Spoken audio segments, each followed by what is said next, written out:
তুমি কে আমি কে, ধর্ম ব্যবসায়ী ধর্ম ব্যবসায়ী, তুমি কে আমি কে, কোরআন ব্যবসায়ী কোরআন ব্যবসায়ী, আখিরাতের ব্যবসায়ী আখিরাতের ব্যবসায়ী।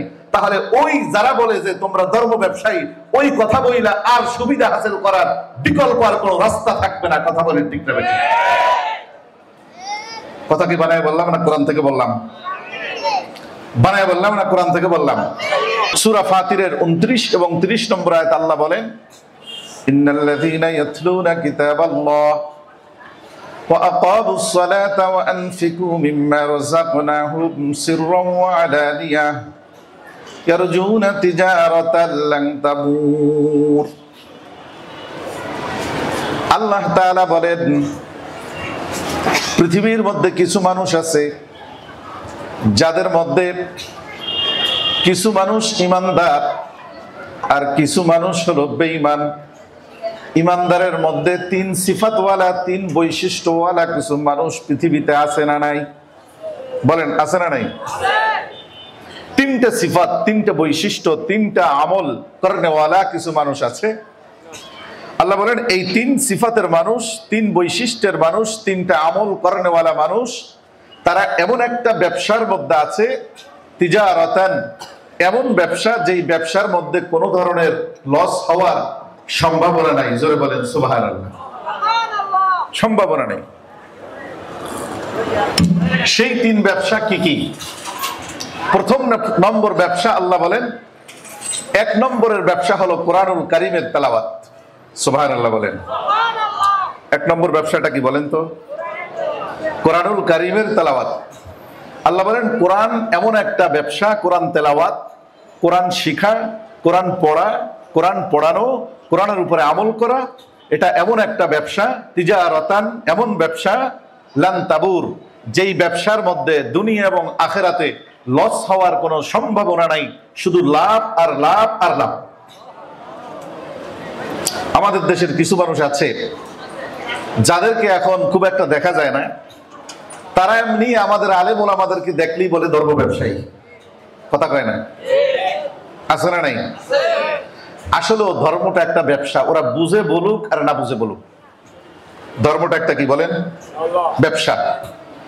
অন্য আয়াতের মধ্যে আল্লাহ তাআলা বলেন, হাল আদুল্লুকুম, আমি কি তোমাদেরকে বলে দিব, তিজারাতান, এমন একটা ব্যবসার কথা, আলা তিজারাতিন, এমন একটা ব্যবসার রাস্তা কি আমি তোমাদেরকে দেখাবো? এমন একটা ব্যবসার কথা কি বলবো? হাল আদুল্লুকুম আলা তিজারাতিন তুনজিকুম মিন আযাবিন আলিম, যেই ব্যবসা তোমাদেরকে জাহান্নামের আগুন থেকে রক্ষা করবে। কথা কি বুঝতেছেন? তাহলে সেই ব্যবসাটা কি? আল্লাহ বলেন, তুমিনুনা বিল্লাহি ওয়া রাসূলিহি, সেই ব্যবসাটা হলো আল্লাহর উপর, তার রাসূলের উপরে বিশ্বাস স্থাপন করা সর্বপ্রথম। সুবহানাল্লাহ।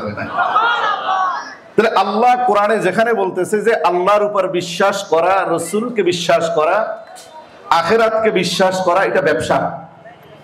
সূরা ফাতিরের 29-30 নম্বর আয়াত আল্লাহ বলতেছে 3টা ব্যবসার কথা। প্রথম নম্বর ব্যবসা কোরআনুল কারীমের তেলাওয়াতের ব্যবসা। কথা কি বুঝতেছেন? তাহলে এখন যদি তারা আমাদেরকে বলে ধর্ম ব্যবসায়ী, আমরা কি রাগ করব নাকি খুশি হব? মনে মনে মনে মনে খুশি হব। কেন? যে আল্লাহ যেন আমাদেরকে এই ধর্ম ব্যবসায়ী হিসাবে কবুল মঞ্জুর করে, কোরআন তেলাওয়াতের ব্যবসা যেন আমাদের মাকবুল হয়, লাভজনক হয়। যদি আমরা এটা মেনে নিতে পারি, এই ত্যাগকে আমাদের জন্য গর্ব এবং অহংকারের বস্তু হিসাবে গ্রহণ করতে পারি, তাহলে ওরা ভাগবে। যেরকম রাজাকার বলার কারণে রাজাকার নিজেদের উপরে গৌরবের শব্দ হিসেবে আখ্যায়িত করে যখন আমার দেশের যুবক ছেলেরা বলেছিল তুমি কে আমি কে, রাজাকার রাজাকার, তখন যারা এতদিন বলছিল যে রাজাকার আলবদর অমুক তমক, তারা বাইকে গেছে। আমরা যদি এখন বলি হ্যাঁ তুমি কে আমি কে, ধর্ম ব্যবসায়ী ধর্ম ব্যবসায়ী, তুমি কে আমি কে, কোরআন ব্যবসায়ী কোরআন ব্যবসায়ী, আখিরাতের ব্যবসায়ী আখিরাতের ব্যবসায়ী, তাহলে ওই যারা বলে যে তোমরা ধর্ম ব্যবসায়ী, ওই কথা বইলা আর সুবিধা হাসিল করার বিকল্প আর কোনো রাস্তা থাকবে না। কথা বলেন ঠিক না বেঠিক? কথা কি বানায় বললাম না কোরআন থেকে বললাম? বানায় বললাম না কোরআন থেকে বললাম? তাহলে আল্লাহ তাআলা 1400 বছর আগেই জানতেন যারা বাংলাদেশের জমিনে ধর্মকর্ম পালন করবে, যারা কোরআন পড়বে, কোরআন পড়াবে, কোরআন শিখবে, কোরআন শিখাবে, কোরআনের কথা বলবে ব্যক্তি জীবনে, পারিবারিক জীবনে, সমাজ জীবনে, রাষ্ট্র জীবনে, তাদেরকে নাস্তিক বেঈমানদের দোসরেরা ধর্ম ব্যবসায়ী বলে আখ্যায়িত করবে। আমার আল্লাহ বোধহয় 1400 বছর আগে জানতেন না, নাকি জানতেন? জানতেন। এজন্যই আল্লাহ কোরআনুল কারীমের এই মুহূর্তে আমার 3টা আয়াত মনে আছে, 3টা আয়াত আল্লাহ দ্বীনের কাজকে ব্যবসা বলেছে। কথা কি বুঝতেছেন? যারা এতদিন এটা জানেন নাই, তারা এটা এখন থেকে জেনে নেন যে আমরা ধর্ম ব্যবসায়ী। তবে আমাদের এই ব্যবসার যে লাভ, এই লাভটা শতভাগ নিশ্চিত যদি আমরা আল্লাহর সন্তুষ্টির জন্য ব্যবসাটা করি। 2 নম্বর ব্যবসার পার্থক্য হলো দুনিয়ার ব্যবসা। 1 নম্বর পার্থক্য, দুনিয়ার ব্যবসায় লাভও আছে, লসও আছে। আমরা যে ব্যবসার মধ্যে আছি, এই ব্যবসায় লসের কোনো সম্ভাবনা নাই, পুরোটাই লাভ। কথা কি বুঝতেছেন? 2 নম্বর যে পার্থক্যটা আছে, 2 নম্বর পার্থক্য হলো দুনিয়ার যে ব্যবসা আছে, যে কোনো ব্যবসা বলেন, সেইটার মধ্যে 2 নম্বরই আছে, মিথ্যা কথা আছে, বাটপারি আছে, চুরি আছে, সিটিং আছে। কিন্তু আমাদের এই ব্যবসার ভিতরে কোনো মিথ্যা কথা। হুজুর কে আপনি গ্যারান্টি দিলেন? আমার তো গ্যারান্টি দেওয়ার দরকার নেই, আল্লাহই গ্যারান্টি দিচ্ছে। বলেন আপনারা, এই যে কোরআন, এই কোরআনের ভিতরে কয়টা মিথ্যা কথা আছে? 2 নম্বর ব্যবসার কথা বলছে নামাজ। নামাজের মধ্যে কয়টা মিথ্যা কথা আছে? বলেন কয়টা মিথ্যা কথা আছে? আমরা নামাজের শুরু থেকে শেষ পর্যন্ত যা বলি, একটাও কি মিথ্যা বলি? নাকি সব সত্য? এই ব্যবসার স্ট্রাকচারটা কি আপনারা বুঝছেন? এই ব্যবসাটা কি শুধুমাত্র তালতলা মার্কেটের ব্যবসায়ীদের দরকার, নাকি আমাদের সবার দরকার? সবার দরকার। এই জন্য সর্বপ্রথম হলো এই ব্যবসার ঈমান, আল্লাহ এবং আল্লাহ রসুলের উপরে ঈমান আনয়ন করা। এই ঈমানের লাভ কি? ঈমান আনলে তাদের জীবনে বেনিফিট কি? এই ব্যবসার প্রতিদান কি? সেটা সহিহ বুখারী শরীফ থেকে, সহিহ বুখারী শরীফের 128 নম্বর হাদিস, হযরত আনাস ইবনে মালিক রাদিয়াল্লাহু তাআলা আনহু বর্ণনা করেন। ওয়ান আনাস রাদিয়াল্লাহু তাআলা আনহু قال كان رسول الله صلى الله عليه وسلم ومعاذ رديفه على الرحل।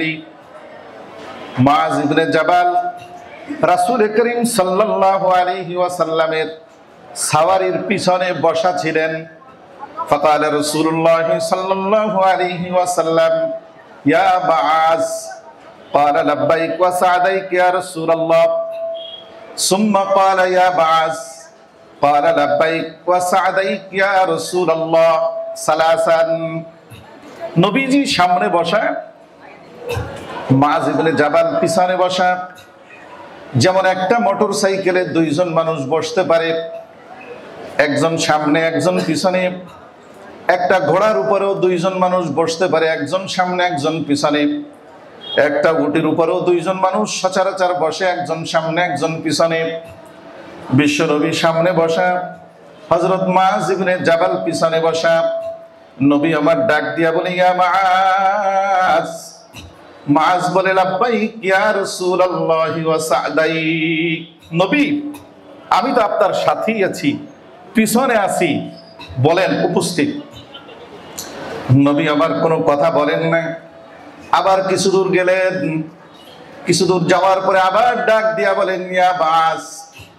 মুআয বলে হুজুর, আমি তো আপনার সাথেই আছি, পিছনে আছি, আপনার পিঠ মোবারকের সাথে আমার সিনা লাগানো আছে, আপনি বলেন। নবী কিছুই বলেন না। এভাবে 3 বার। কবে ডাক দিলেন?